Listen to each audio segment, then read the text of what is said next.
Vous êtes-vous déjà retrouvé dans une pièce, tard dans la nuit, où le seul son est celui de votre propre battement de cœur? Vous avez prié, supplié et attendu. Mais tout ce que vous entendez est le silence.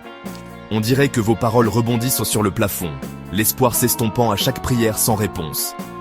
Dans ce silence, le doute s'insinue. Êtes-vous oublié? Dieu écoute-t-il seulement? Mais si ce silence n'était pas vide? Et si c'était un espace rempli de sens, comme le silence d'un professeur pendant un examen? Le silence de Dieu n'est pas une absence, c'est une préparation. Il travaille en coulisses, vous façonnant pour quelque chose de plus grand. Si vous êtes dans cette pièce solitaire, sachez ceci, vous n'êtes pas seul. Le silence n'est pas un rejet, c'est le début de votre transformation. Pensez à un théâtre avant que le rideau ne se lève. Silencieux, mais grouillant d'activités invisibles. C'est ce que Dieu fait pendant votre attente. Ce n'est pas parce que vous ne voyez pas de mouvement que rien ne se passe.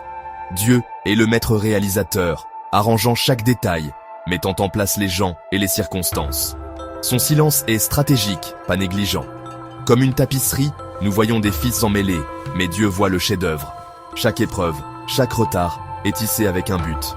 Faites confiance au réalisateur, même quand la scène est sombre. Le spectacle est sur le point de commencer. L'histoire de Joseph est le modèle de l'attente.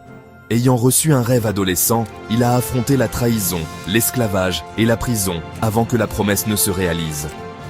13 années de silence et de souffrance auraient pu le briser, mais Dieu était avec Joseph dans chaque endroit sombre. La fosse et la prison n'étaient pas des punitions, c'étaient des salles de classe.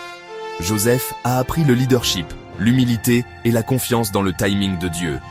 Quand le moment est venu, il était prêt, élevé de prisonnier à premier ministre en un jour. Les retards de Dieu ne sont pas des refus, ce sont des préparations pour une destinée plus grande que vous ne l'imaginez. Votre attente vous construit pour ce qui vient.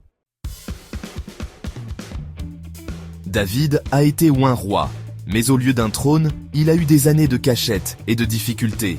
Le désert était son terrain d'entraînement. Là, il a appris à dépendre de Dieu, à diriger les autres et à faire preuve de miséricorde.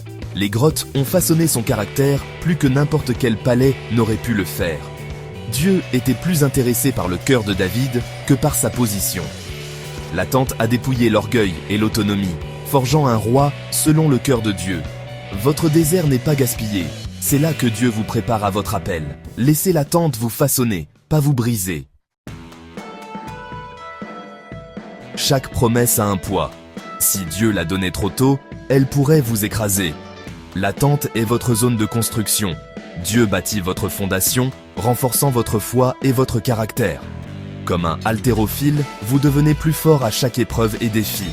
Ne méprisez pas les petits débuts ou les progrès lents. Chaque leçon ajoute à votre capacité. Dieu veut que vous ne fassiez pas que recevoir la bénédiction, mais que vous la mainteniez.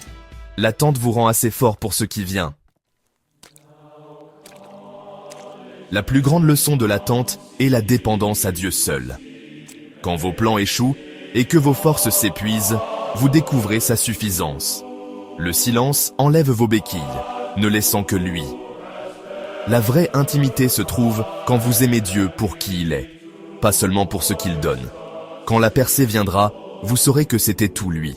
Votre histoire parlera de sa fidélité, pas de votre effort. Accrochez-vous, c'est l'école de la confiance, et vous êtes sur le point d'obtenir votre diplôme. Votre attente n'est pas vaine. Chaque larme, chaque prière, chaque acte de foi est vu et souvenu par Dieu. Il y a un moment désigné pour votre percée.